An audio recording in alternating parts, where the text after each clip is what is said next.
Então, queria agradecer todo mundo, todos os panelistas que estão presentes aqui hoje.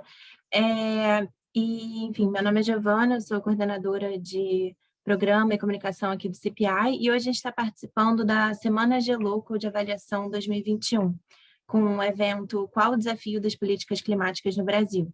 Então, a gente está fazendo 4 sessões. Hoje de manhã a gente fez uma sessão sobre conservação, e amanhã a gente vai ter uma sessão de crédito rural e uma de setor elétrico. Antes de apresentar a mesa, eu queria falar um pouco sobre o CPI. Então, nós somos uma organização com experiência em análise de políticas públicas e finanças. Nossa missão é contribuir para que governos, empresas e instituições financeiras possam impulsionar o crescimento econômico enquanto enfrentam mudanças do clima. A gente tem uma visão de uma economia global, sustentável, resiliente e inclusiva. Então, hoje a gente vai falar do programa ABC Cerrado, que é uma das iniciativas implementadas dentro do Plano ABC entre 2011 e 2020. Esse programa foi uma parceria entre o Ministério da Agricultura, Senar e o Banco Mundial. Ele constitui na provisão de extensão para produtores do bioma cerrado adotarem tecnologias agrícolas do Plano ABC. Uma coisa que torna o ABC Cerrado um exemplo de política pública interessante para um evento como o G-Local é que o programa foi desenhado para ser avaliado. Isso permite ter evidências muito sólidas sobre o programa e torna um case importante para pensar na avaliação de políticas agrícolas.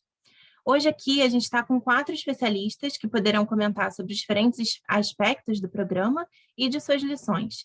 Então, a gente está com o Arthur Bragança, que é coordenador de avaliação de política pública em agricultura sustentável e infraestrutura aqui do CPI, que coordenou uma avaliação de efetividade do programa. Bárbara Farinelli, que é economista sênior de agricultura no Banco Mundial, que esteve envolvida no desenho, financiamento e implementação do programa, e Fabiana Alves, que é coordenadora da Coordenação Geral de Mudanças Climáticas, Florestas Plantadas e Agropecuária Conservacionista do Ministério da Agricultura, que é uma das pessoas que está à frente do Plano ABC+, o sucessor do Plano ABC.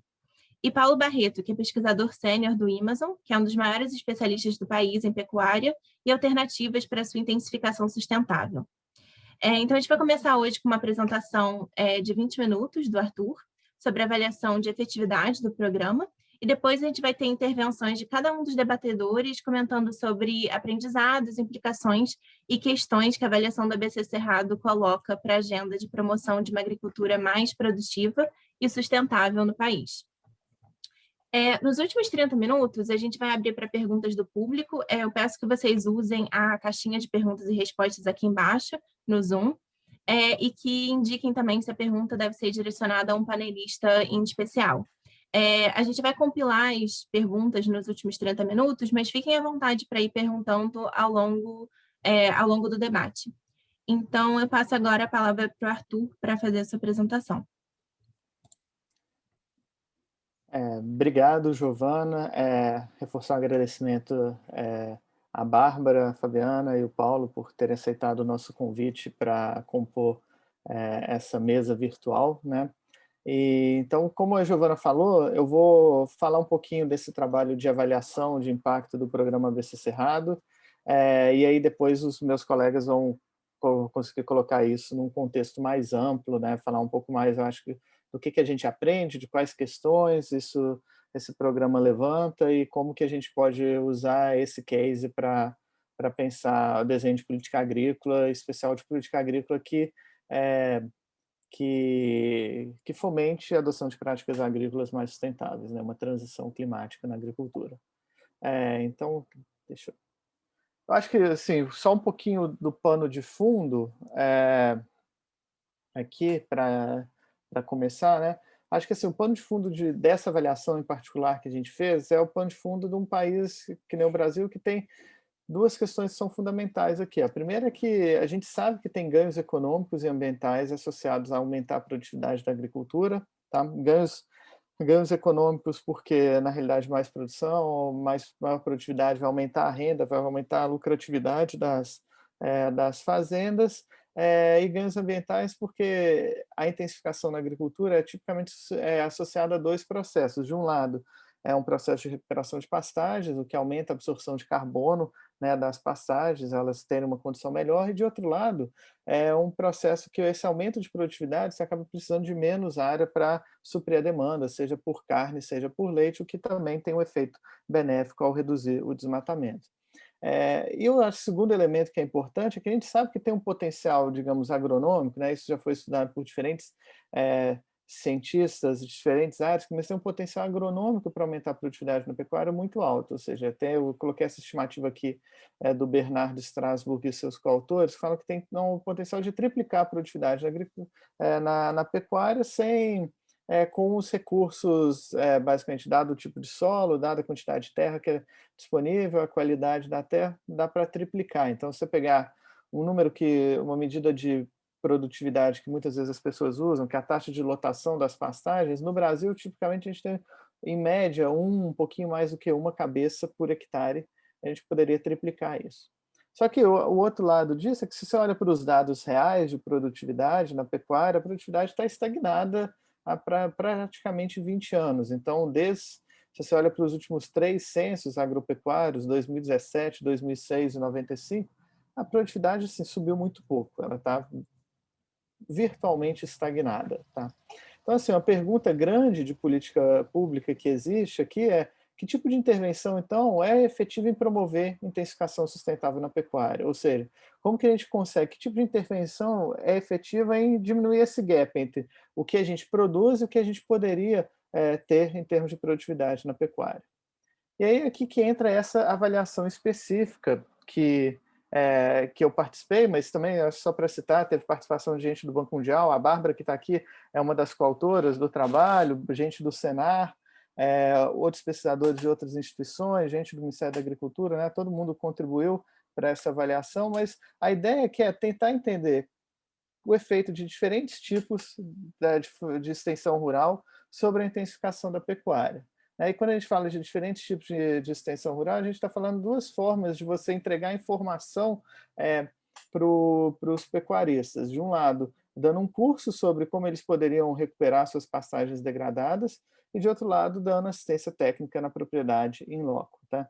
E a gente estudou essa questão basicamente no âmbito desse projeto ABC Cerrado, né, que, como a Giovana falou na introdução, foi um projeto mais amplo que ocorreu dentro do Plano ABC, mas que ele tem uma característica muito específica, que ele teve dentro dele um módulo de avaliação que permite a gente estudar isso com bastante detalhe. Tá? Aqui eu acho que tem duas coisas importantes. Primeiro, que esse projeto foi focado, né, o que a gente está estudando, em pecuaristas de médio porte, ou seja, a gente está falando de produtores rurais que têm entre 200 e 500 hectares, tipicamente, e com o objetivo muito forte de reduzir a incidência de pastagens degradadas. Por quê? Porque eu acho que um dos grandes fatores que diminui a produtividade na pecuária brasileira é que a gente tem mais de 90 milhões de hectares de pastagens que tem algum sinal de degradação. Pensando assim, que a gente tem mais ou menos uns 220 milhões de hectares, a gente está falando que, olha, quase 40%, praticamente um pouco mais de 40% das pastagens brasileiras têm algum sinal de degradação. Isso tem uma consequência tanto econômica quanto ambiental. Econômica porque reduz a produtividade e ambiental porque reduz a absorção de carbono. Então, acho que é bem nesse sentido. Recuperar a pastagem degradada é um win-win do ponto de vista tanto econômico quanto ambiental. Tá? Aí, assim, antes de falar da intervenção em particular, vou passar muito rapidamente sobre o programa ABC Cerrado, né? Então, assim, a gente vai falar de uma partezinha do ABC Cerrado que foi focada nesses pecuaristas, foi focada em recuperação de pastagens degradadas, mas esse programa foi um programa um pouco maior, que era um programa de capacitação de produtores rurais com foco em promover a adoção de práticas agrícolas de baixo carbono. Tá? O objetivo é fomentar a adoção de 4 práticas agrícolas, 4 tecnologias, que eram as tecnologias apoiadas pela primeira fase do Plano ABC, basicamente recuperação de pastagens degradadas e LPF, plantio direto e florestas plantadas. Desculpa, gente, passei aqui sem querer. A abrangência do programa, né, cobriu fazendas em Minas Gerais, Mato Grosso do Sul, Goiás, Tocantins, Maranhão, e foi um projeto desenvolvido na parceria entre o Ministério da Agricultura, o Senar e o Banco Mundial. Né? E o projeto, na realidade, a maneira como você buscava capacitar esses produtores rurais era através de 2 intervenções diferentes. A primeira é um curso de treinamento sobre a tecnologia que o produtor demonstrou interesse, que era um curso de 4 módulos, 56 horas, sobre a tecnologia escolhida, e 24 visitas mensais de extensionistas E uma segunda intervenção seriam 24 visitas, que é uma intervenção de assistência técnica, com 24 visitas mensais de extensionistas treinados especificamente em ajudar os produtores a adotar essas tecnologias de baixo carbono. Tá?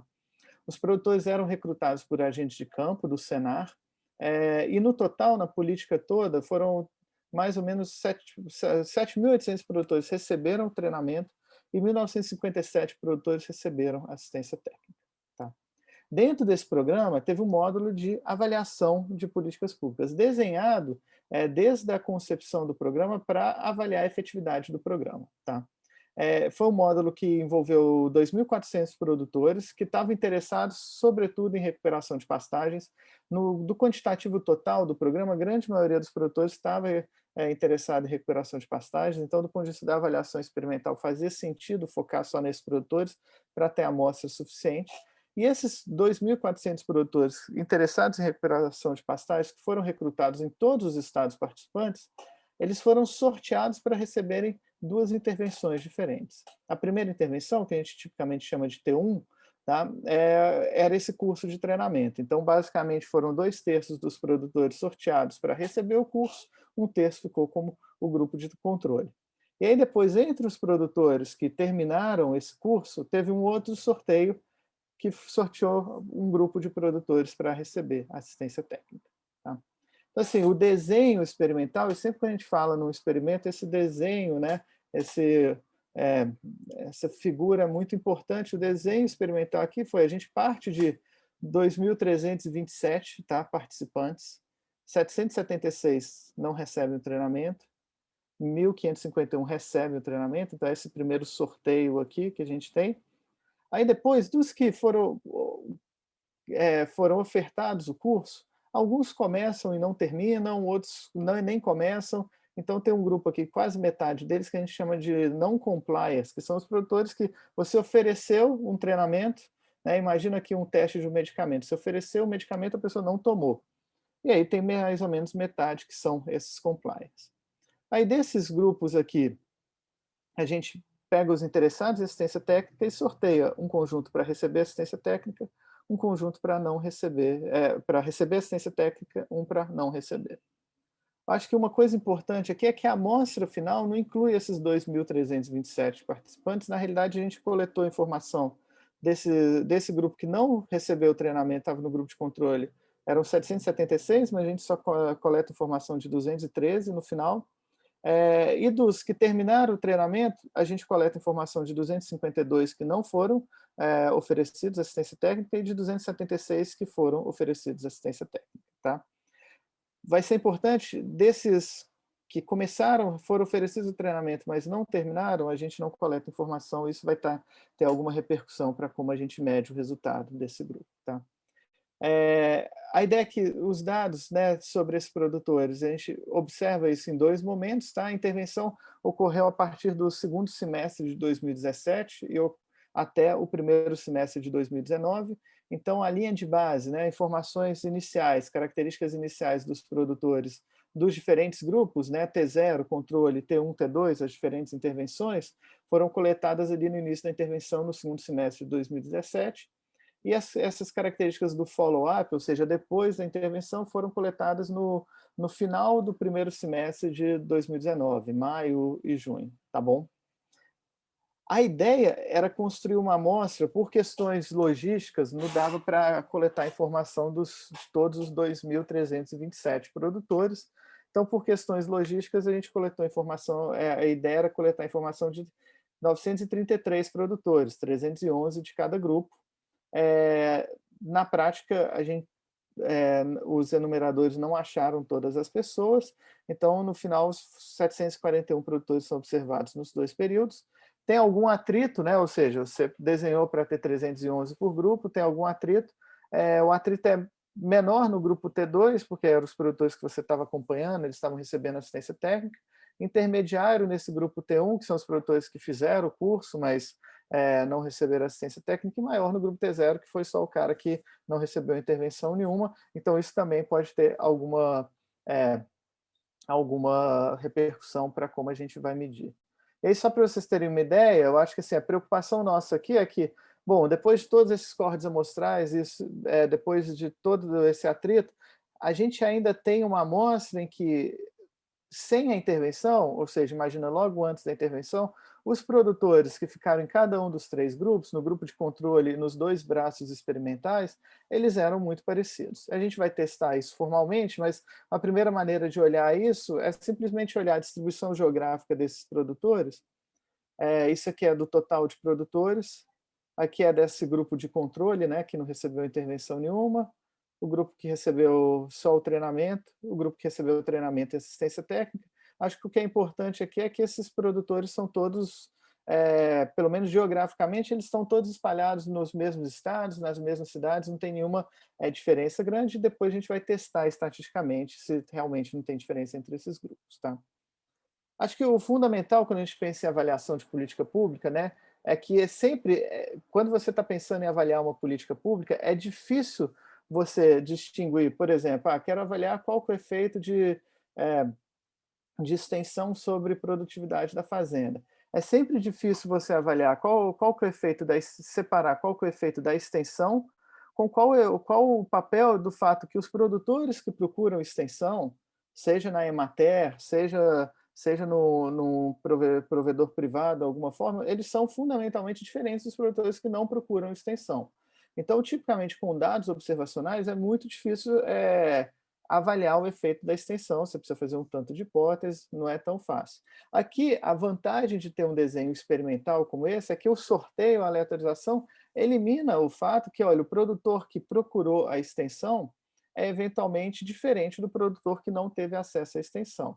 E com isso, para avaliar o impacto da política pública, a gente pode simplesmente comparar os diferentes grupos experimentais. E aqui a gente está interessado em 2 comparações. Aí só um ponto. Giovana, eu não estou com um cronômetro aqui, você me interrompe quando eu tiver 5 minutos, alguma coisa? Tá bom. Tá bom? Eu acho que o importante é falar, olha, para isso é muito natural a gente olhar e a gente está interessado em 2 contrastes. O efeito do treinamento vai ser o contraste entre os produtores desse grupo de controle com os produtores que receberam o treinamento, e o efeito da assistência técnica vai ser o contraste entre os produtores que só receberam o treinamento e os produtores que, além do treinamento, nesse grupo T2, receberam também assistência técnica. Isso vai me dar o efeito da assistência técnica. Então, no fundo, a gente só precisa fazer essas 2 comparações de média. Obviamente, isso é a teoria, né? Na prática, não é tão simples, porque a gente tem 2 preocupações aqui. A primeira é que, quando a gente está olhando para o grupo de controle, a gente está olhando para um grupo ali que a gente simplesmente pegou as pessoas designadas, né, os produtores rurais, para não receberem a intervenção, e a gente sorteou uma subamostra deles e foi lá e coletou informação. E nessa subamostra existem pessoas que, se forem oferecidas, por exemplo, curso de treinamento, fariam, mas pessoas que, se fossem oferecidas o curso de treinamento, não fariam. Tá? Por outro lado, nos grupos T1 e T2, a gente só tem o quê? As pessoas que foram lá, quando oferecidas o curso de treinamento, elas fizeram o treinamento. Então, essa comparação, principalmente essa primeira comparação T1, T0, não necessariamente é uma comparação livre de qualquer viés de seleção, porque pode ter alguma diferença entre pessoas que, quando você oferece um curso de treinamento, vão lá e fazem, e essas pessoas que, quando você oferece o curso de treinamento, não fazem. Pode ser que isso seja só aleatório, alguma coisa que não deu para fazer naquele momento, mas pode ter alguma estrutura nisso.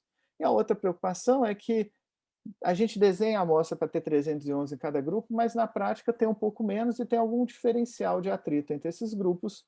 E esse diferencial de atrito a gente pode acabar gerando alguma diferença fundamental entre eles. Então, como que a gente vai dar dessa maneira de medir? O que a gente vai fazer é o seguinte, para cada um desses 2 contrastes, né, seja para o efeito do treinamento, seja para o efeito da assistência técnica, a gente vai fazer 2 coisas. Primeiro, a gente vai comparar esses grupos antes da intervenção, para ver se de fato eles são bem parecidos, e depois a gente compara eles depois da intervenção para ver o que aconteceu. Então, primeiro a gente vai ver se esse sorteio, com todas essas questões que teve no sorteio, ainda os grupos são balanceados, tá? no jargão de avaliação, ou seja, se esses grupos são parecidos, são produtores que sem intervenção são muito parecidos, e depois a gente vai medir o efeito da intervenção. Tá? A grande preocupação é aqui no treinamento ter alguma diferença sistemática entre esses produtores. Quando a gente olha para um conjunto grande de características dos produtores pré-intervenção. Então, se eles já tinham acesso à assistência técnica, quantos por cento das pastagens eles tinham restaurado, se eles faziam rotação de pastagem, indicadores de número de é, é, práticas de conservação do solo e número de práticas de gerenciamento da fazenda eles usam, uso de trator, de pesticidas, receitas e despesas. A gente olha para todos esses outcomes e, assim, tipicamente não tem nenhuma diferença que seja estatisticamente diferente de zero, ou seja, que a gente consiga falar claramente que isso é diferente de zero, do ponto de vista estatístico. Óbvio que as estatísticas pontuais aqui, né, que são essas bolinhas, a barrinha é a margem de erro, as estatísticas pontuais sugerem que pode ter alguma diferença entre esses produtores, mas não parece ser nada muito sistemático e nada disso é estatisticamente diferente de zero. Tem algumas coisas que parecem que esses produtores são um pouquinho menos profissionais, ou seja, tipicamente eles têm menos assistência técnica, eles fazem menos restauro de pastagem, eles usam menos trator, e se a gente olha para outros outcomes que eu não mostrei aqui, eles têm uma probabilidade maior de terem outras fontes de renda e de não morarem na própria fazenda, tá? Então, tem alguma seleção, mas se for alguma seleção, parece ser negativa, ou seja, quem fez o curso na prática, seria um produtor menos profissional. Então, no limite, quando a gente fizer a comparação depois da intervenção, possivelmente a gente vai estar subestimando o efeito, que a gente está comparando pessoas um pouquinho piores com produtores um pouquinho melhores que estavam no grupo de controle.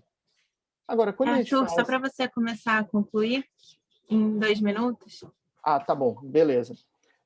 2 minutos é o que eu preciso. Mas quando a gente olha logo depois, na realidade não tem nenhum efeito. Então, nesse contraste aqui não tem nenhum efeito. Tem essa ressalva que parece que os produtores que são treinados, eles compram um pouquinho mais de assistência técnica, mas não aparece nada sistemático em práticas agrícolas, uso de insumos ou receitas.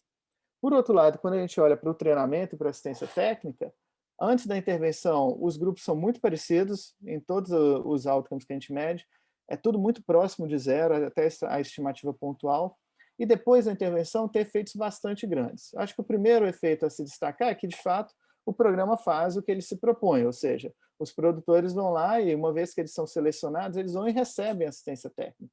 E não é que eles simplesmente substituem uma assistência técnica privada pela o que o programa está oferecendo. Aumenta a probabilidade deles terem assistência técnica em 73 pontos percentuais. E quando a gente olha para um conjunto grande de práticas agrícolas, elas estão melhorando, eles estão fazendo mais restauro de pastagem, adotando tecnologia, fazendo mais rotação de pastagem, melhorando práticas de conservação, práticas de gerenciamento da fazenda, usando mais insumos e aumentando também receita e despesa, tá bom? Isso aqui é simplesmente uma comparação de média, a gente faz um tanto de teste estatístico, isso é bem robusto. O que significa que esses efeitos, eles implicam que se a gente fizer uma conta de custo-benefício desse programa, a gente tem que esse programa se paga. Mesmo jogando para dentro todos os custos administrativos, que incluem aqui o custo de uma intervenção, que é relativamente caro, e mesmo sendo o efeito só do treinamento nulo, o programa ainda assim se paga. E ele vai se pagar sempre que esses benefícios durarem mais de 4 anos, durarem acima de 50 meses. No nosso benchmark, a gente usa 60 meses de benefício, ou seja, o benefício ele vai caindo até morrer depois de 60 meses, mas assim, esse programa tem um benefício muito grande. E quando a gente olha para ganhos ambientais, tipicamente, olhando para a literatura, assim, tem alguma incerteza aqui, obviamente, sempre tem incerteza, mas uma tonelada por hectare, um hectare de pastagem recuperada, basicamente aumenta a absorção de carbono do solo em 1 tonelada de carbono equivalente.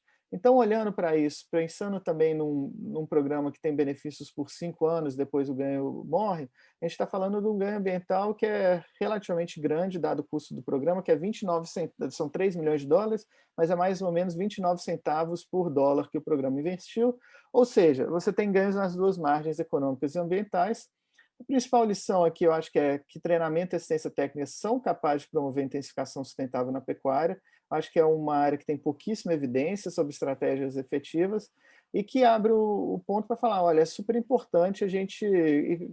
Assim, isso é algo que a gente não sabia. Tem muita discussão internacional sobre esses programas de extensão, quão efetivos eles são, porque é caro, né, você mandar um extensionista para a fazenda, e aqui eu acho que o monitoramento e a avaliação rigorosa permitiu esse aprendizado, que é bastante importante. E aí eu acho que tem um conjunto de uma agenda grande que isso abre. Por exemplo, quanto que esses ganhos duram? Eles se sustentam, depois que a intervenção vai embora, eles se dissipam. Será que a gente consegue aumentar a custo-efetividade subsidiando, ao invés de dar provisão gratuita, ou não? Qual que é o papel do treinamento aqui? Será que o treinamento não tem papel nenhum, ou se ele foi importante para gerar um nível mínimo de conhecimento para esses agricultores?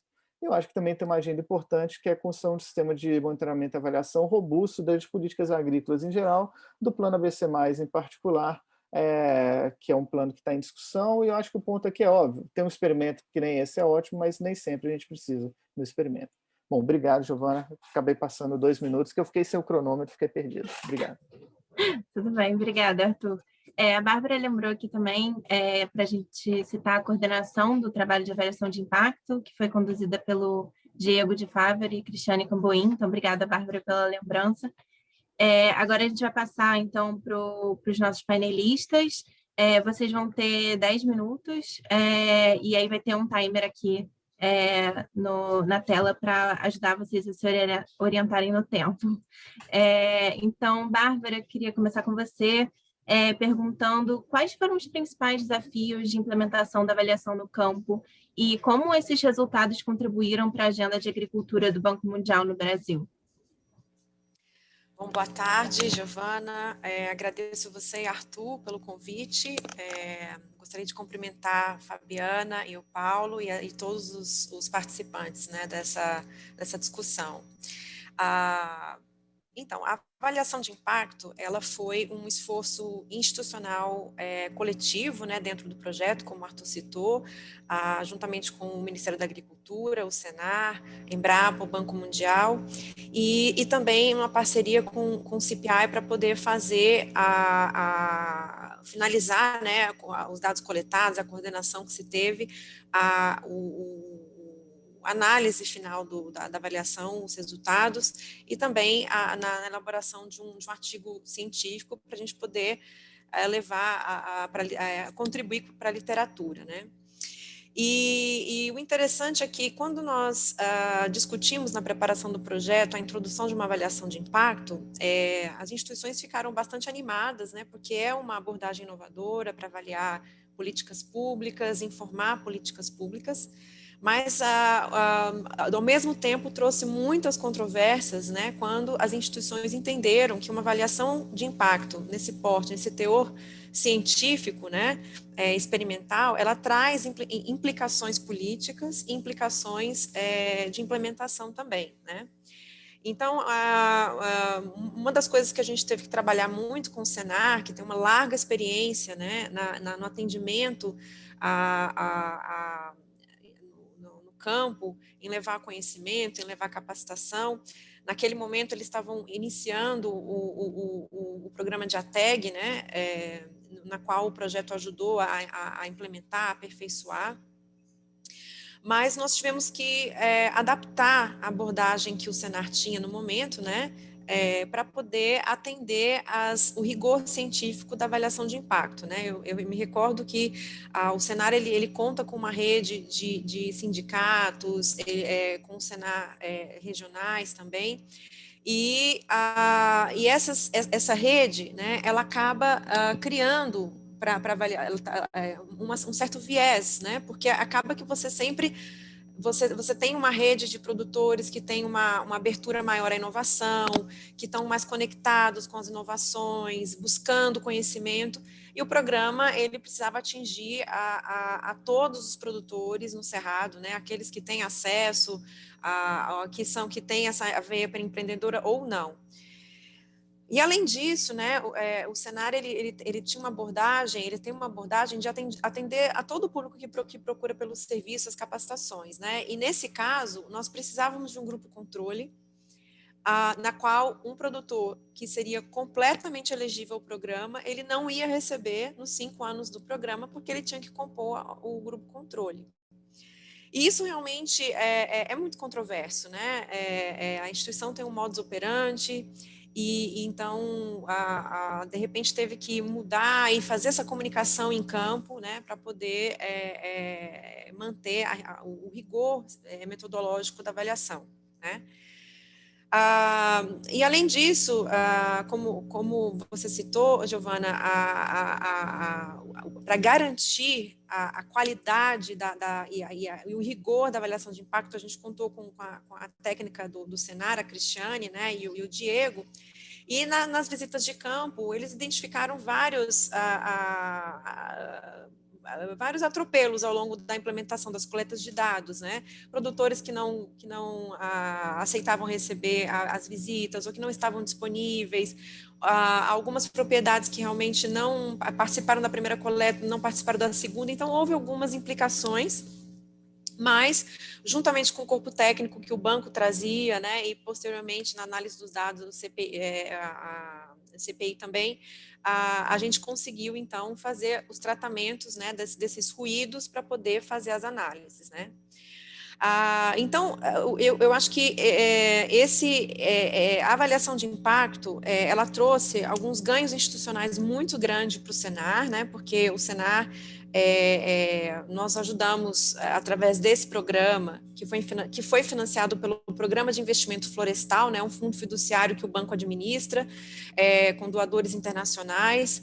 Então, esse grupo ajudou, esse recurso ajudou o Senar a validar, a fazer a implementação da TEG, que hoje se tornou um modelo de assistência técnica e gerencial de campo, né? E uma própria cultura de avaliações de programas dentro da instituição, né? A própria Cris foi treinada, nós tínhamos um consultor, o Diego, que nos apoiou durante todo o processo, o banco também trouxe especialistas, né, para poder apoiar nisso. Então, houve ganhos institucionais, né, para o banco, o sucesso desse investimento, ele foi crucial para que a gente alavancasse outros recursos, né, para poder aprimorar esse modelo. Então, eu dou um exemplo, o próprio FIP, né, que é esse Programa de Investimento Florestal, quando o ABC Cerrado encerrou, ele aprovou também um novo projeto que tem os mesmos parceiros, agora com a GIZ, o Serviço Florestal Brasileiro, o INPE como parceiros também, além do Senar, a Embrapa e o Ministério da Agricultura, que é o Paisagens Rurais, que está em implementação. Acho que quem mexe nessa área deve ouvir falar desse projeto, em que nós avançamos com o desenho, né? O ABC Cerrado era focado na parte produtiva, o Paisagens na parte produtiva dentro da propriedade e também na parte ambiental, num efeito paisagem, né? O Arthur mostrou um mapa em que está pulverizado, né, as propriedades em todo o cerrado, mas que quando você vai ver um efeito paisagem, uma mudança, né, que tem efeitos climáticos, de biodiversidade, ficou um pouco pulverizado essas intervenções. Então, esse desenho novo, ele traz um efeito mais paisagem, então um aprimoramento do desenho. E nós reforçamos, com base no resultado dessa avaliação, a assistência técnica, né, que realmente foi muito eficaz para a adoção de tecnologias ABC. E nós estamos elaborando agora, né, um novo projeto, agora com o fundo fiduciário do GF, que é o Global Environmental Fund, que é o projeto Vertentes, que ainda não foi lançado, mas que também vem aprimorar ainda mais o desenho, que além da parte ambiental, a parte produtiva na propriedade, a gente está tentando linkar esses investimentos sustentáveis com o mercado, com as tradings, com os frigoríficos, para que a gente possa levar para as cadeias produtivas, né, esse tipo de investimento, para manter a sustentabilidade. Então, o lado do banco tem sido muito importante, porque essa parceria que se formou no país, né, em prol de uma política pública, que a política ABC, nós falamos muito isso no banco, é uma das maiores políticas climáticas na agricultura do mundo, né? Não tem outro país que tenha um aporte desse tamanho, com linhas de crédito, com investimentos, mobilizando ONGs, mobilizando as instituições de pesquisa. Nós sabemos que o ABC está passando por um processo de reavaliação, eu acho que vai estar na fala da Fabiana, então não vou entrar muito em detalhes, mas o projeto, inclusive, esses projetos têm servido de subsídios muito, muito importantes para essa avaliação. Eu vejo, né, participei de algumas reuniões sobre o ABC+, né, que agora vai se tornar, e eu vejo muitas coisas desses projetos nessa nova abordagem, o efeito paisagem, um reforço na assistência técnica. Então, se cumpriu muito bem esse investimento, esse sacrifício que se faz, né, investir numa avaliação de impacto rigorosa, porque realmente isso retroalimenta políticas públicas muito importantes que têm um impacto fiscal no país, né? Afinal de contas, a linha de crédito ela é um aporte do Tesouro Nacional muito grande, então é muita responsabilidade, a gente precisa sim avaliar e trazer e garantir a qualidade e a efetividade dessas políticas ao longo da sua implementação, ok? Então, acho que da minha parte é isso, não sei se eu extrapolei, se ainda falta tempo, mas eu acho que essas são as principais mensagens. Obrigada. Foi perfeito, obrigada. Então, Fabiana, queria te perguntar como os resultados do ABC em geral e do ABC Cerrado em particular orientaram a estruturação do ABC+, e como o Ministério tem pensado em monitoramento e avaliação dessa nova fase? Boa tarde a todos. Obrigada, Giovana, pela pergunta. Obrigada, Arthur, pelo convite e aos demais participantes, ao Paulo, à Bárbara. Então, vou trazer um pouquinho aqui, resgatar um pouco do que a Bárbara comentou, para eu poder falar como que a gente vê a questão do monitoramento e avaliação nessa segunda parte, né, nessa segunda fase do ABC, do plano ABC, que é o ABC+. Então, assim como a Bárbara já brilhantemente colocou, né, nós temos dentro do plano ABC, que é justamente um plano único, né, eu costumo dizer, em seu gênero e tamanho, né, então não existe política pública igual ao mundo, né, que visa, então começou lá em 2010, focando na mitigação, no andar da carruagem, então nós vimos que além de mitigação, nós trazíamos várias outras coisas, né, e agora no ABC+, então isso muito mais, por isso o mais, né, muito mais consolidado, mais entendido e mais sistematizado, né, dentro do que nós costumamos dizer, então, que é uma política de Estado, né, e não uma política de governo. Tanto é que nós vamos para a próxima década, né, com as mesmas ações, mas ações essas que são reforçadas e remodeladas. Então, eu hoje estou como coordenadora geral de mudanças do clima, florestas plantadas e agropecuária conservacionista aqui do Departamento de Produção Sustentável, aonde o Plano ABC está alocado, né? Então, o Plano ABC ele é um grande plano nacional focado na sua primeira década nas 6 tecnologias, né? Uma delas era tecnologia, sistemas e produtos, então uma delas era e continuará sendo a recuperação de pastagens degradadas, assim como o Arthur comentou, né? Dentro dessa ótica de intensificação sustentável, então nós acreditamos sim e devemos, né? Nós temos esse dever como país de aumentar a nossa produtividade, né? Então, isso quer dizer aumentar a nossa produção, precisamos alimentar, né, o mundo aí, aumentar em 40%, segundo as estimativas da FAO, mas sem necessariamente avançarmos sobre áreas vegetadas, né? Então, esse é o grande, vamos dizer assim, um grande mote, o grande escopo do Plano ABC. E então, quando a gente fala nessas 6 tecnologias, só para relembrar, né, recuperação de pastagens degradadas, integração lavoura-pecuária-floresta, florestas plantadas, fixação biológica de nitrogênio, tratamento de dejetos animais e sistema plantio direto.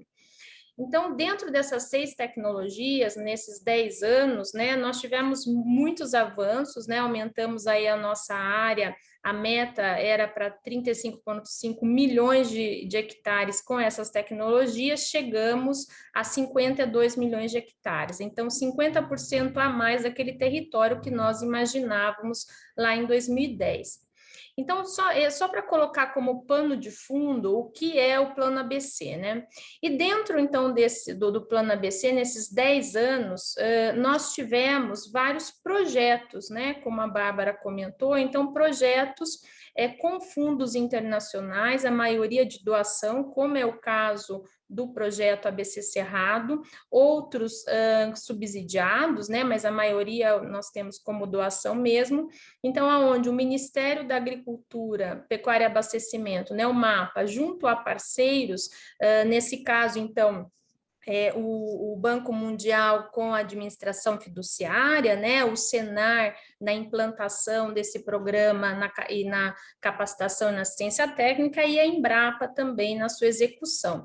Então, são vários parceiros que se unem em torno de um projeto vindo de recursos internacionais, e aonde, então, a gente consegue, como eu costumo dizer, operacionalizar lá no campo aquilo que nós temos dentro de uma política pública, como é o Plano ABC. Então, além do plano e além do projeto, nós temos o Programa ABC. O Programa ABC é o braço financeiro, né? É o braço onde nós temos o crédito. Então, como a Bárbara também já comentou, né? Esse crédito diferenciado, né? Para acesso aos produtores que querem fazer uso das tecnologias preconizadas no Plano ABC.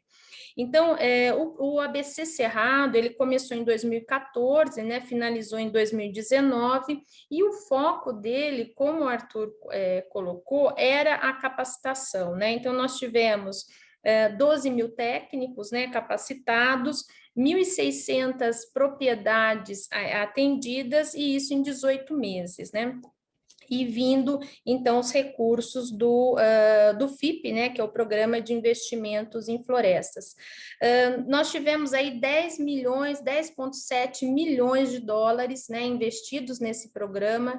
Então, eu gosto muito quando o Arthur comenta, né, o sucesso que foi, apesar de todas as dificuldades, como a própria Bárbara comentou, né, o sucesso que foi, e isso, então, nos mostra e nos mostrou que realmente uma das dos nossos gaps, né, como eu costumo dizer, é realmente assistência técnica. Isso não era uma novidade para nós, né, que é realmente assistência técnica no Brasil e a extensão rural, a gente sabe, né, que é algo que é deficitário. Os grandes têm acesso, né, por meio ou de fornecedores de insumos, né, que acabam fazendo esse papel, ou por meio de empresas privadas. Mas aquela classe média, ou melhor, aqueles proprietários médios e pequenos, eles têm essa dificuldade de acessar a capacitação.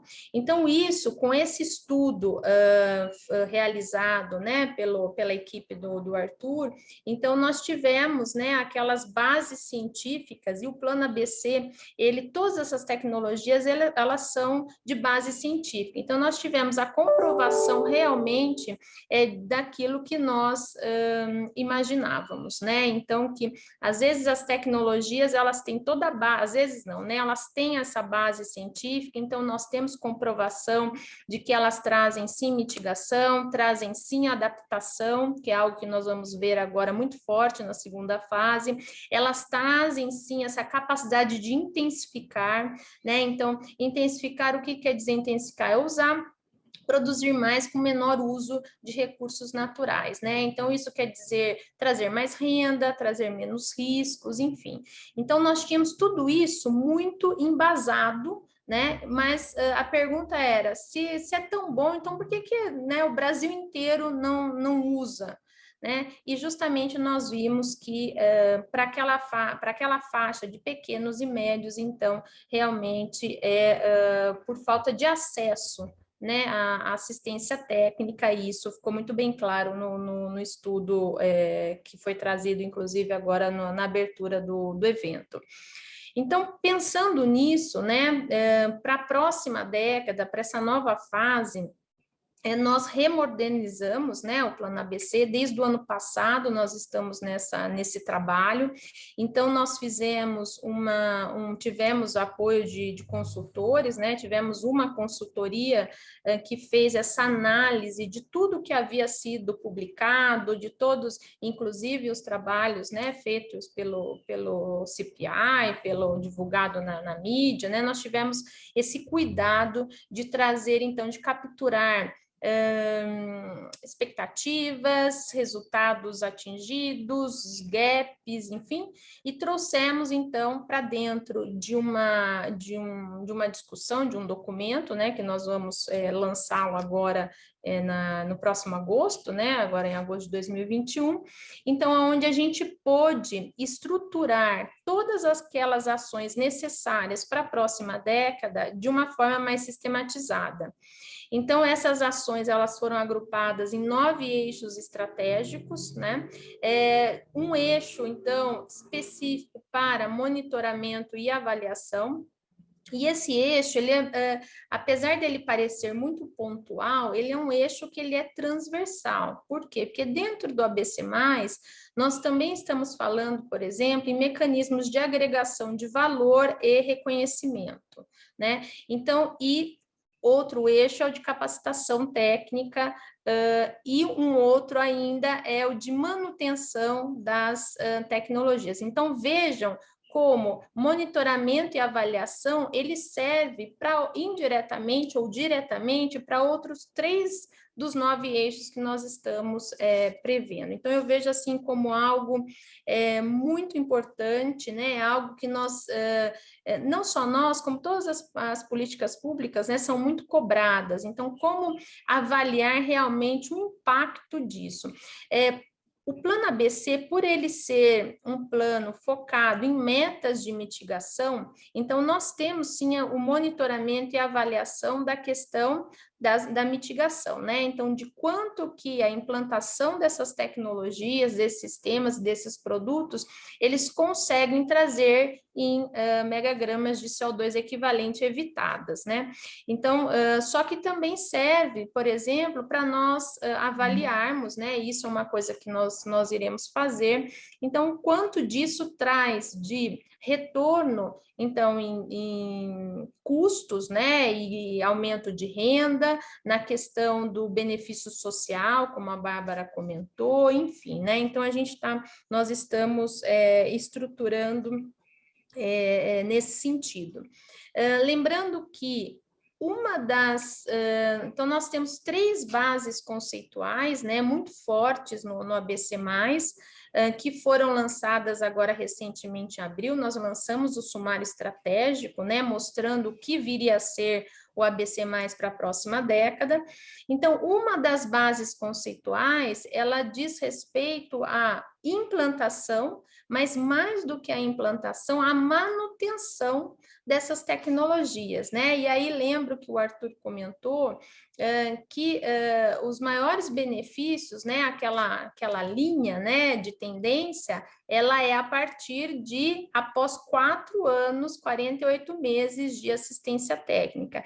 Então, isso, o que quer dizer para nós? Quer dizer atender à manutenção dessas tecnologias, porque e tem a ver com os outros, com tudo isso que eu falei, porque o produtor vai lá, pega o crédito no banco, né? Faz a recuperação de pastagens, e ali 2 anos aquela pastagem pode estar degradada novamente pelo mau uso, né? Ou pelo mau manejo.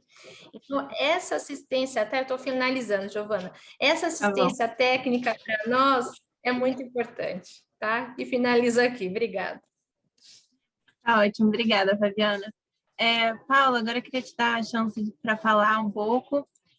Queria te perguntar quais, na sua opinião, são algumas das principais barreiras para a disseminação de agricultura sustentáveis na agricultura brasileira e como as avaliações, como a ABC Cerrado, podem ser úteis para pensar em políticas para incentivar a adoção dessas práticas.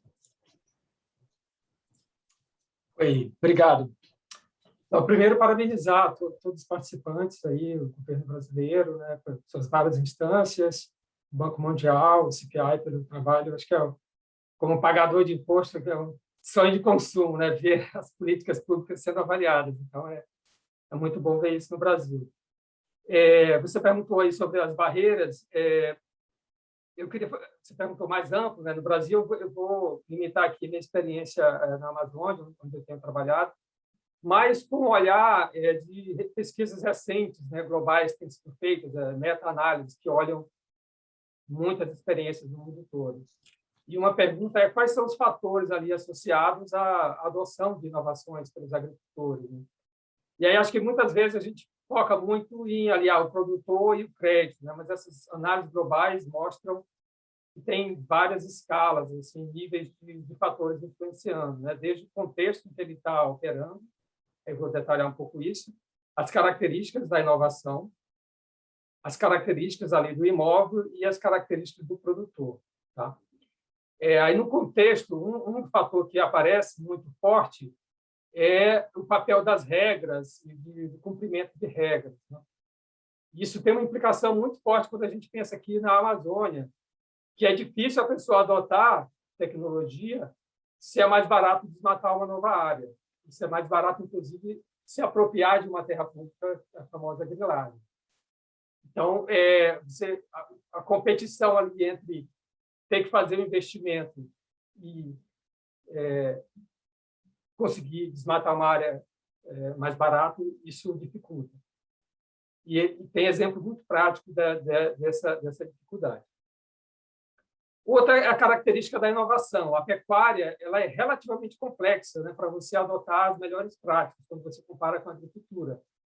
A agricultura tem lá a planta, a pecuária tem a planta, tem o animal e a interação dos dois, né? Então, ela é bem mais complexa e essa questão de ter assistência técnica ao longo do tempo, ela é muito essencial, porque você pode ir lá e mostrar como faz, mas ao longo do tempo você tem que ir ajustando, né? Por exemplo, a capacidade de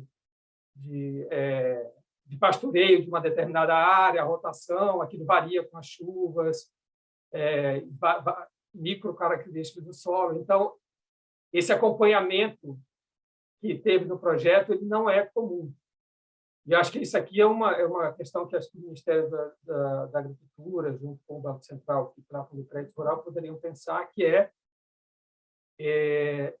talvez pensar que os técnicos que trabalham com crédito rural, uma parte do pagamento devesse ser condicionado ao desempenho.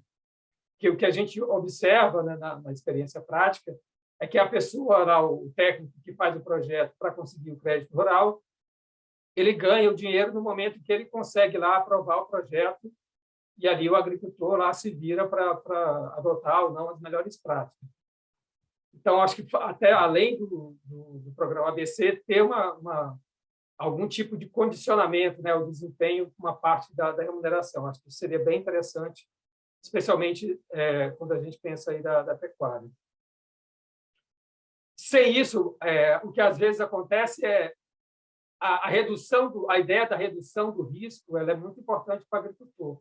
Se ele vai estar tomando um crédito, ele está tomando, de fato, ali um risco adicional. Então, se ele não tem um bom desempenho, significa que ele vai ficar inadimplente, né? Então, muitas vezes, a pessoa tem até o medo de obter ali o crédito se ele não tem essa capacidade de fato, transformar aquele crédito em melhor desempenho. Acho que esse é um ponto-chave.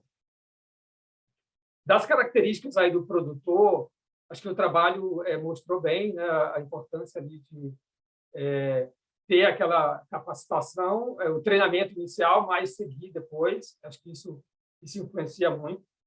O nível de assistência técnica na experiência internacional também mostra isso. E aqui na Amazônia, quando você deu os dados de ciência agropecuária, os níveis de assistência técnica são muito baixos, né? O percentual de produtores que têm acesso, eles são muito menores do que no resto do Brasil, né? Então, a dificuldade ali de converter, né, essa assistência técnica em melhor produção é muito difícil. Tem uma outra característica dos produtores, que também aparece nos trabalhos internacionais, que é se o produtor faz parte de algum grupo, né? E quando a gente vê as características dos produtores aqui na região, a participação em cooperativas, por exemplo, é muito baixa quando você compara com outras regiões. Então, acho que esse seria também uma questão a ser observada, né? Em relação ao crédito rural, aos programas de capacitação, qual é a experiência coletiva ou as formas coletivas, né, de trazer essas informações, a capacitação, o crédito, de forma que isso tenha um efeito mais amplo, né? A experiência internacional mostra que quando a pessoa está ali participando desses grupos têm mais capacidade de adoção. Eu queria, talvez, depois ouvir um pouco, né, eu fiquei feliz de ver que o Senar está mudando ali a abordagem, né, e além daquele treinamento curto, né, para também incorporar essas novas, a capacitação ao longo do tempo, né, de manutenção, acompanhamento. Acho que isso é uma mudança essencial. E foi interessante a Bárbara falar dali a avaliação do desempenho talvez tenha um impacto político, né, e isso talvez causar alguma resistência, alguma dificuldade.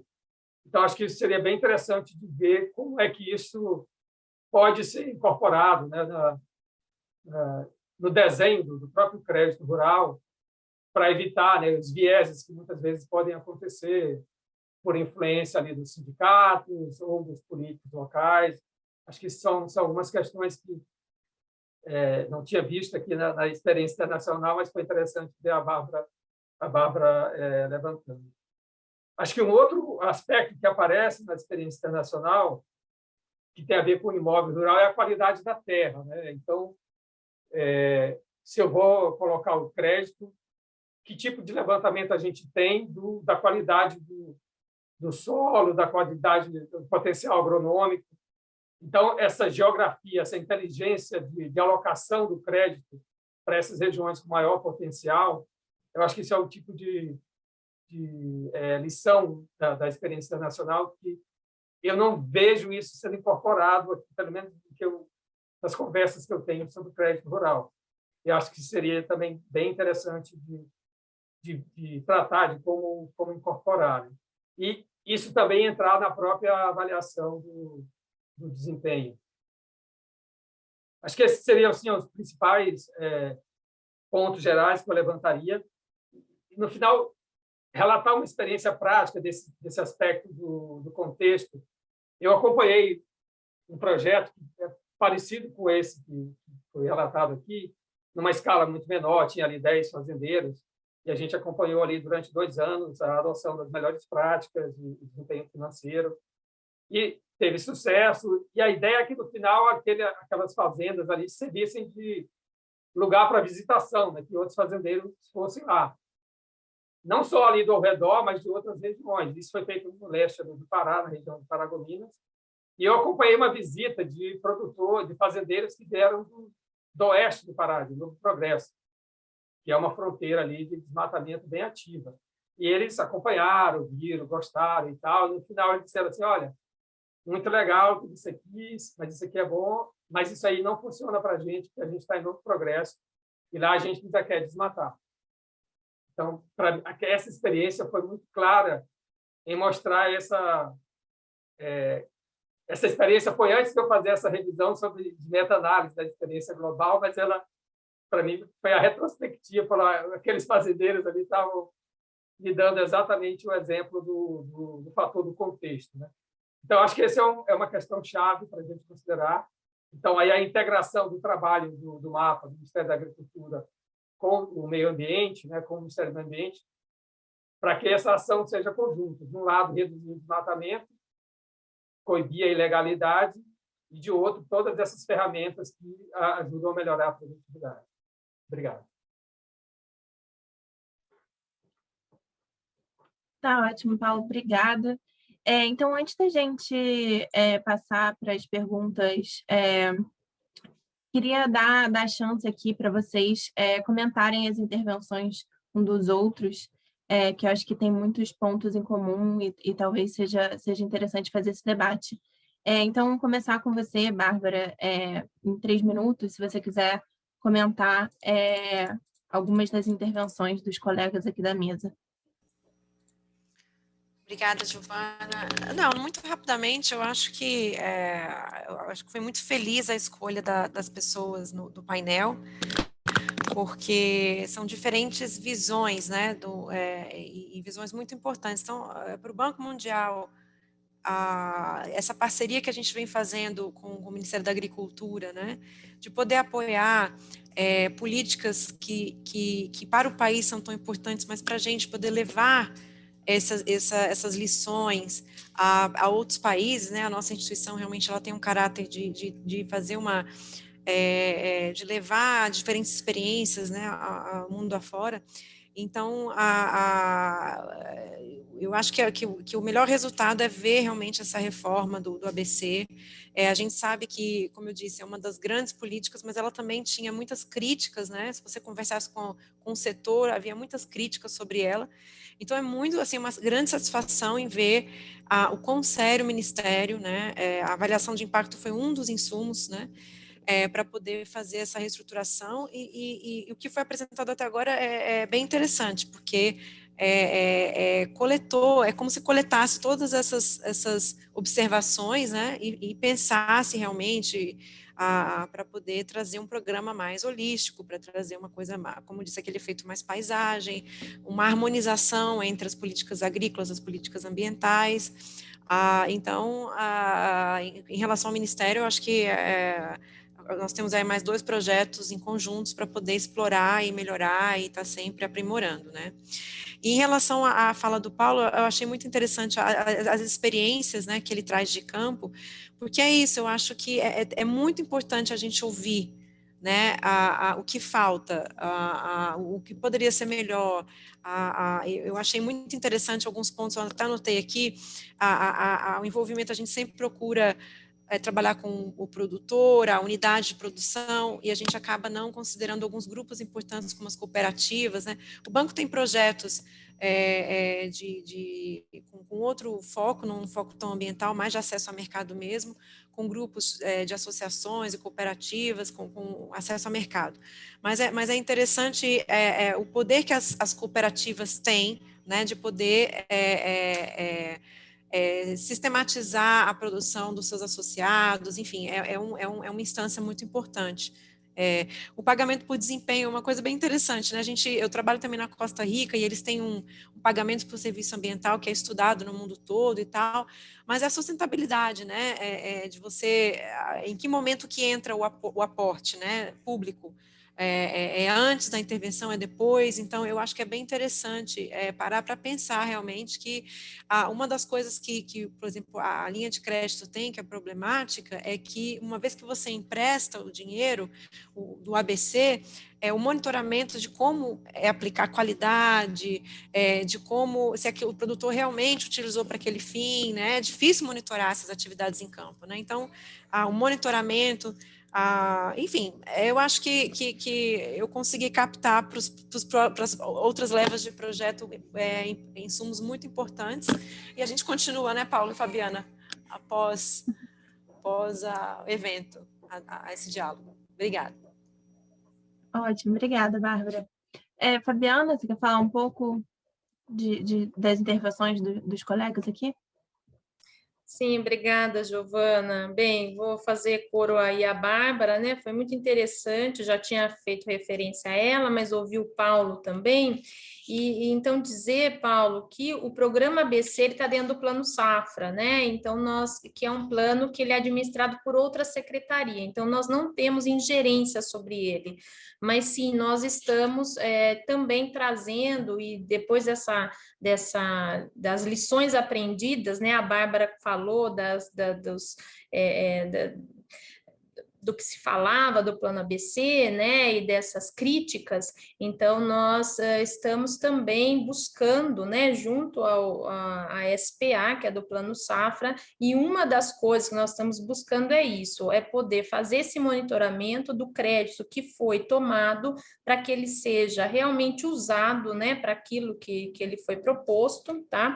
E eu fiquei aqui um pouco na dúvida quando você falou de crédito com viés político, Paulo, eu não entendi muito bem assim o que a Bárbara tenha se referido a isso, mas nós sabemos que o programa ABC, ele é um dos que, às vezes, e eu mesmo tinha essa percepção antes de estar aqui no Ministério, né, eu já estive do outro lado, que eu sou ex-Embrapa, atuando muito forte no plano ABC, em sistemas de integração, mas porque ele é um crédito que ele é difícil de ser tomado. né? Então, existem outras linhas de crédito que são muito mais fáceis. Por quê? Porque elas não necessitam de projeto. E o programa ABC, você necessita, então, o crédito que é tomado, ele é específico para uma das tecnologias ou para várias. Então, o produtor, e justamente aí entra essa questão da assistência técnica, às vezes ele fica ali perdido, né? Se ele não tem alguém que o oriente, né? E então ele prefere tomar um FCO, um Pronaf até, e deixar de lado o programa ABC, tá? E trazendo, então, a questão dessas experiências regionais, no ABC+, então nós estamos, sim, e isso não está ligado ao programa ABC, que é o programa de crédito, mas ao plano ABC, então nós estamos revitalizando o que nós chamamos de grupos gestores estaduais. Tá? Então, trazendo o plano ABC e muito focado para quem viu e para quem não viu, está disponível no YouTube, a apresentação do lançamento, mas focado nos biomas. Então, a gente desce o plano que realmente ficou muito nacional, né? Ficou muito, mas a gente tem que ver 10 anos atrás, né? Eu brinco, a gente não tinha nem de quem copiar, né? Porque por ser um plano único, né? E então nós agora descemos esse plano e as ações para os biomas, então em ações muito mais customizadas, né? Junto aos grupos gestores estaduais, nós temos 27 grupos gestores estaduais formados em diferentes estágios de atuação, então nós vamos ter um olhar muito especial justamente para poder ter essas particularidades, né? Dentro de eu comentei uma base estratégica, mas eu talvez esqueci de comentar outra que é uma das mais importantes vamos dizer, uma das novidades, que é a abordagem integrada da paisagem, né? Que é algo que ele hoje considerado uma das abordagens mais modernas, né? Em termos de ocupação de espaço territorial, principalmente rural, e que nós já fazíamos sem saber, mas agora ela vem muito mais sistematizada dentro do plano ABC, justamente dando as bases para os planos de ação. Acho que as minhas considerações são essas. Obrigada, Fabiana. Paulo? Era só, talvez, claro, quando eu falei da parte política, não tinha a ver com o crédito, mas talvez a gestão da distribuição do treinamento, que não é uma decisão ali do Ministério, mas talvez de outras instituições.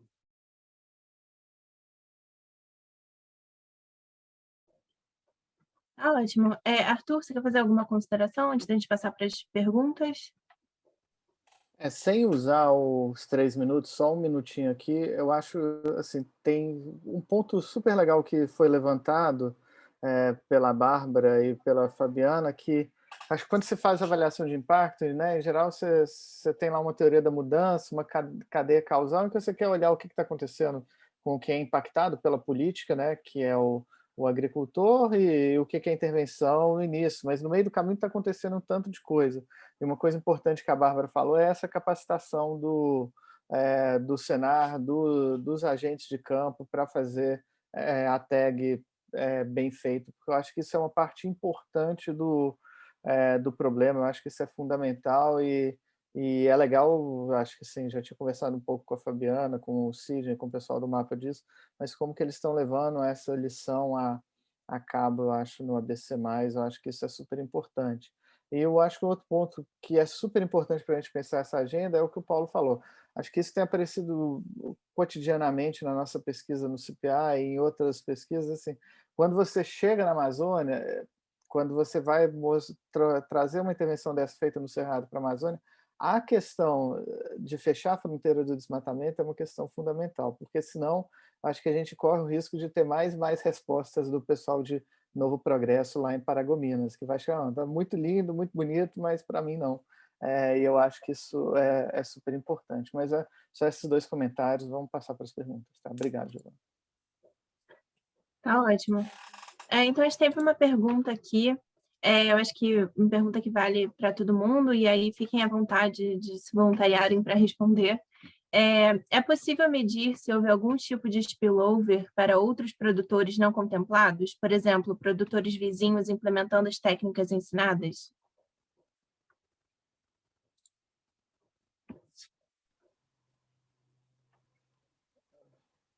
Eu posso começar, não sei. Eu acho que sim, Arthur, você analisou os dados, acho que... Eu acho que a gente não tem exatamente nos dados onde que eles estão localizados para ver se eles estão pertinho um do outro. A gente até sabe os que foram recrutados juntos, e aí se eles foram recrutados juntos, eventualmente eles fizeram o curso de treinamento juntos, então poderia ver se tem algum efeito cruzado. Mas acho que, em geral, e isso eu acho que é uma coisa que eu tenho falado, acho que tem um trabalho interessante de tentar entender para quem que você dá a extensão. Obviamente, né, todo mundo quer receber extensão, mas a extensão é cara. E aí traz isso que o Paulo falou, de eventualmente assim, fazendo um grupo na cooperativa, algum lugar que a coisa vai disseminar mais, ou em alguns produtores mais bem conectados na rede, que são produtores modelos. E aí a gente acho que tem muita coisa discutindo isso, mas esse eu acho que é um ponto super legal, porque no fundo, num cenário de restrição fiscal, e que como a política que é cara, como que você faz essa política ser mais efetiva?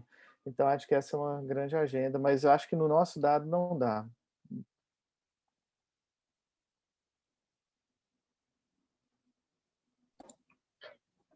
Tá certo. Então, a gente teve uma outra pergunta aqui.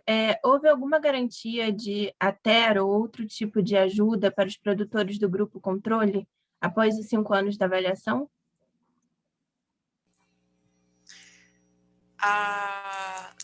Não, quando nós fomos fazer as coletas de dados, nós informamos, né, pedimos autorização para fazer a coleta, nós fizemos o ISA de algumas das propriedades, então essas informações nós levamos para que eles tivessem acesso,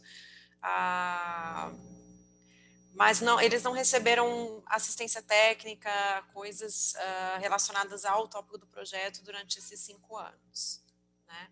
E nós também fizemos o que nós fizemos foi o seguinte, agora que eu estou me recordando, nós tivemos uma fase 1 e fase 2, que a gente chama lá, né? Então, a gente segurou por um período o grupo controle e tratamento, e depois que a gente fechou as amostras, aí sobrou recurso, né, com a desvalorização, então aí a gente abriu para mais produtores, mas não aqueles que estavam...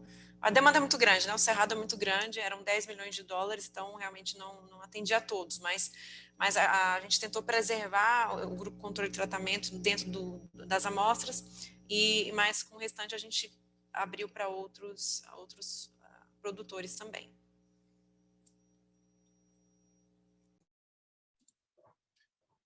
Ótimo, obrigada, Bárbara. Uma pergunta aqui para a Fabiana. O Plano ABC+, irá apoiar tecnologias diferentes do que o Plano ABC? Que tecnologias vocês veem com maior potencial para crescer? Como eu comentei, todas as tecnologias, tanto na primeira fase quanto na segunda fase, elas são embasadas em ciência, né? O que a gente chama science-based. Então, nós criamos um grupo de especialistas que faz essa avaliação. Na sua primeira fase, então, foi em 2009, essas 6 tecnologias, e para a segunda fase, então, nós estamos criando um processo sistematizado também para a inclusão de novas tecnologias. Em geral, essas demandas chegam via câmera temática, né, do mapa.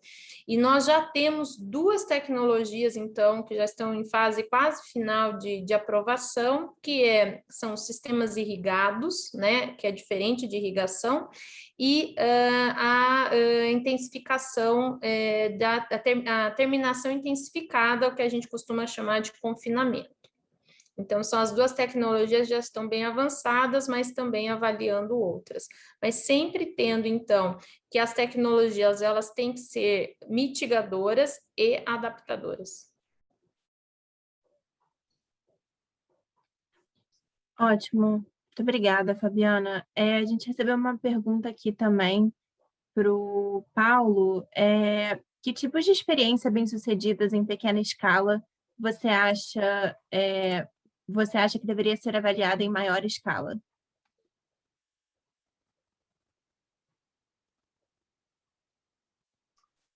Eu fiquei com dúvida se está falando de pequena escala, escala do produtor ou do estudo. Acho que deve ser tipo o que você citou o exemplo, com menos produtores, não necessariamente produtores pequenos.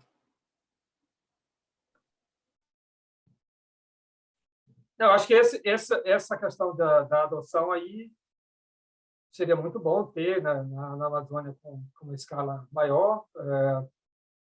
Como eu falei, tem uma diversidade grande aí de condições, e esses fatores de contexto, né, de fronteiras que já estão mais chamadas consolidadas, já tem mais desmatamento, com fronteiras mais novas. Acho que tem observações assim empíricas, mas se a gente conseguir fazer essas avaliações mais robustas, eu acho que isso seria bem interessante.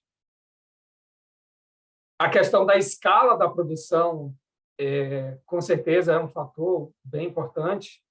Capacidade de se endividar dos produtores, isso influencia muito. Eu acho que essa é uma questão chave. Alguns estudos aí, por exemplo, têm mostrado que é difícil para os produtores menores adotarem algumas tecnologias, né? E aí dependeria de ter um ganho de escala, e muitas vezes ali o pequeno não vai conseguir. Então, talvez, para alguns pequenos, seja melhor arrendar a terra do que ele adotar todo aquele pacote, correr o risco, né? Eu acho que tem questões aí sobre a propriedade da terra ou não. Esse é um tema que tem uma certa controvérsia, mas eu acho que merece mais análise também. Certo, obrigada, Paulo. Mais uma pergunta aqui, eu acho que talvez caiba a todos. Um aspecto importante do ABC Cerrado é que os profissionais de extensão são treinados nas tecnologias ABC. Como melhorar o treinamento desses profissionais?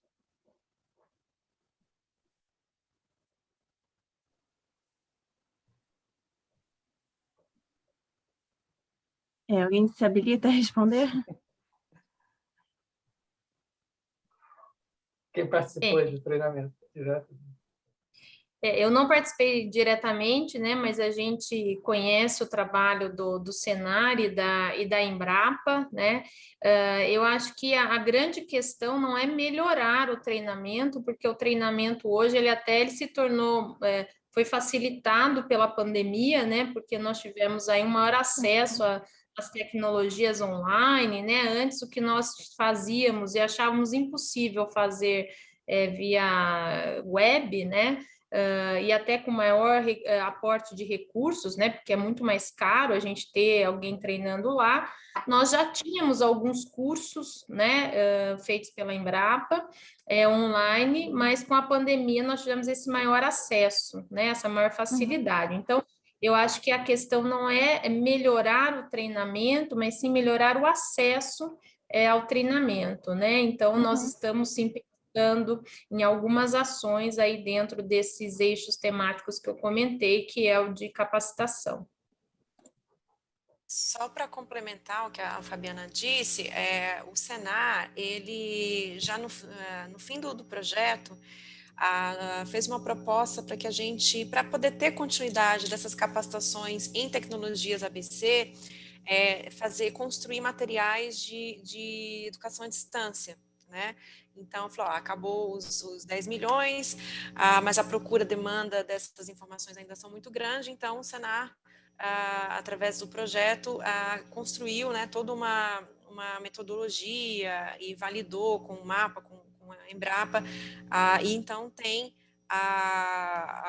esses materiais de educação à distância, que esse pensamento foi até antes da pandemia, agora então se tornou cada vez mais relevante esse tipo de material, né? A gente tem usado também nesses novos projetos que eu mencionei na minha fala.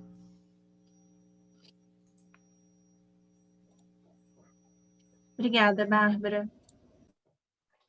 Está quase aqui terminando. Se mais alguém tiver alguma pergunta, manda aqui na caixinha de perguntas e respostas.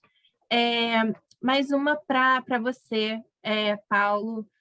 Quais os desafios particulares de uma agenda de pecuária sustentável na Amazônia que não existem no resto do país?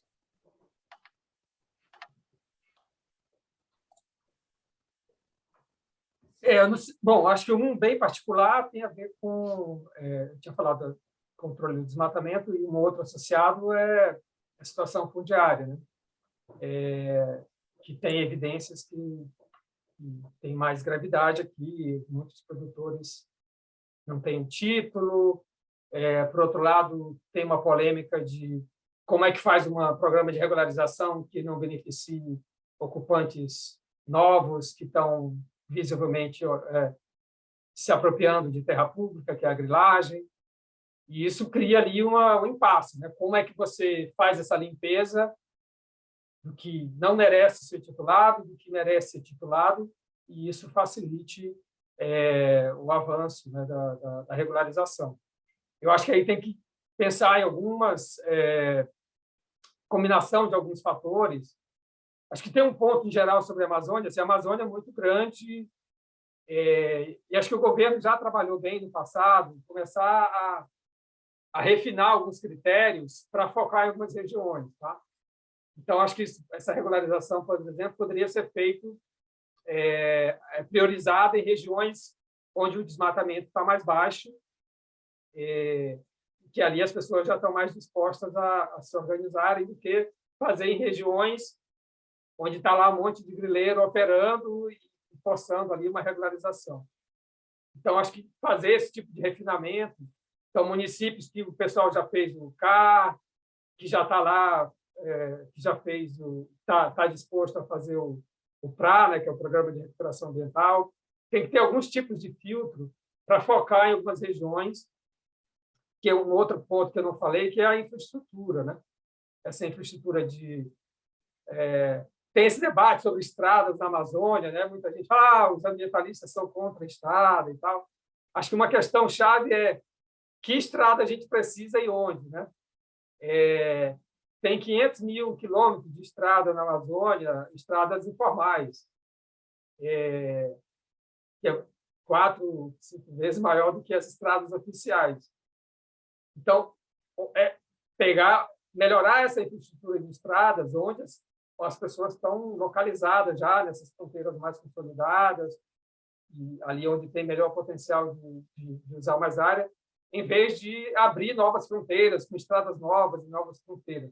Então, acho que são alguns filtros aí para a gente criar isso que eu tinha falado, né? Qual é o contexto que eu vou criar para que, de fato, a gente tenha as condições acertadas ali de ter mais chance dos produtores estarem dispostos e capacitados a usar mais tecnologia.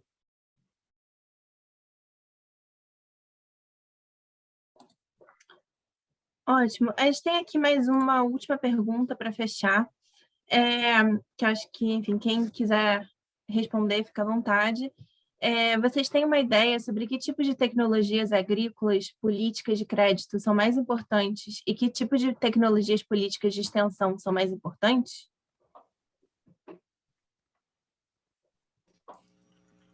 Para qual finalidade? Desculpa, pode repetir? Claro. Então, vocês têm uma ideia sobre que tipo de tecnologias agrícolas políticas de crédito são mais importantes e que tipo de tecnologias políticas de extensão são mais importantes? Posso dar uma opinião. Eu acho que é difícil a gente falar uma é mais importante do que a outra. Depende muito da finalidade, né? O ideal é você tentar harmonizar diferentes finalidades em uma política só. Então, por exemplo, falando sobre a ABC que a gente tem dito, está tratando aqui, não só a parte ambiental, não só responder uma política nacional de mudanças climáticas, ela sim traz ganhos de produtividade, ela traz ganhos de renda, né? Porque são tecnologias em que, se você, por exemplo, plantio direto, se um produtor de soja hoje ele não usa o plantio direto, ele já está quase fora do mercado, né? É uma tendência, é uma tecnologia que entra dentro do sistema de produção em que cientificamente conhecido por trazer ganhos, não só ambientais, como também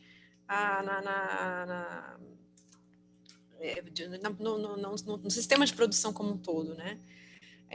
Então, o Ministério, a Fabiana pode falar melhor do que eu, mas assim, há uma série de políticas diferenciadas, de linhas de crédito diferentes, cada uma tem a sua finalidade, né?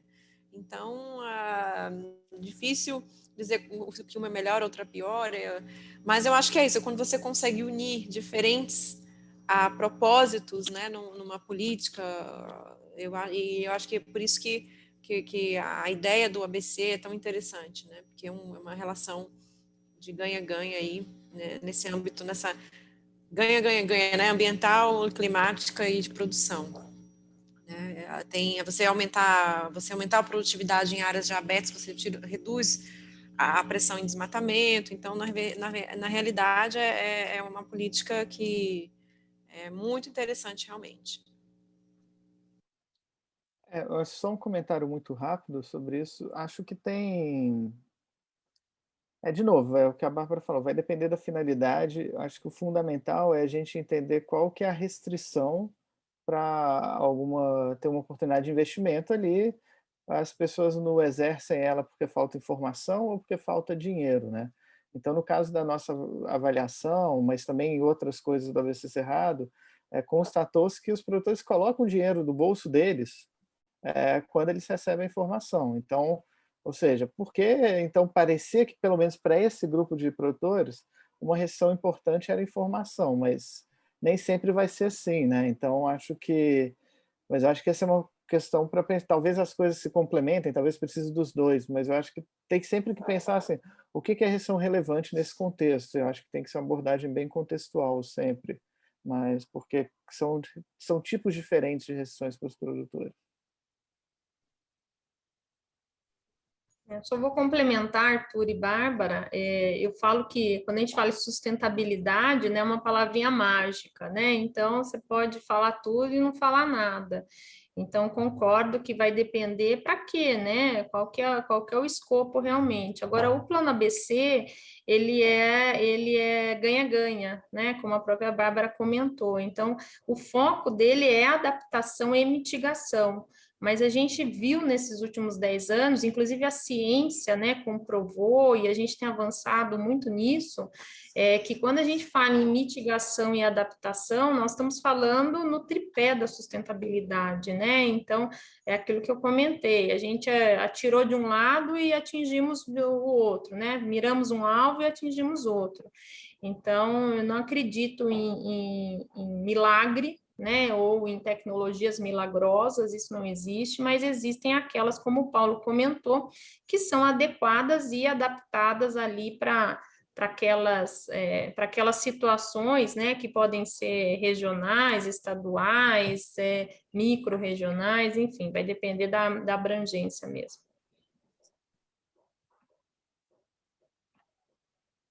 Perfeito. Então, queria agradecer muito a todos vocês, panelistas, por terem aceitado o convite, participado daqui hoje, todos aqueles que nos assistiram.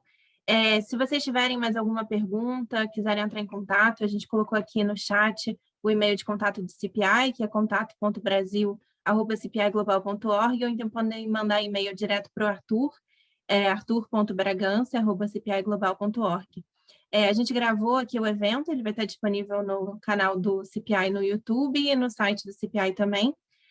Queria lembrar que a gente vai continuar com o evento amanhã, com 2 mesas, uma sobre como o crédito impacta a produtividade agropecuária e o desmatamento, e uma outra como o monitoramento e avaliação das políticas do setor elétrico brasileiro.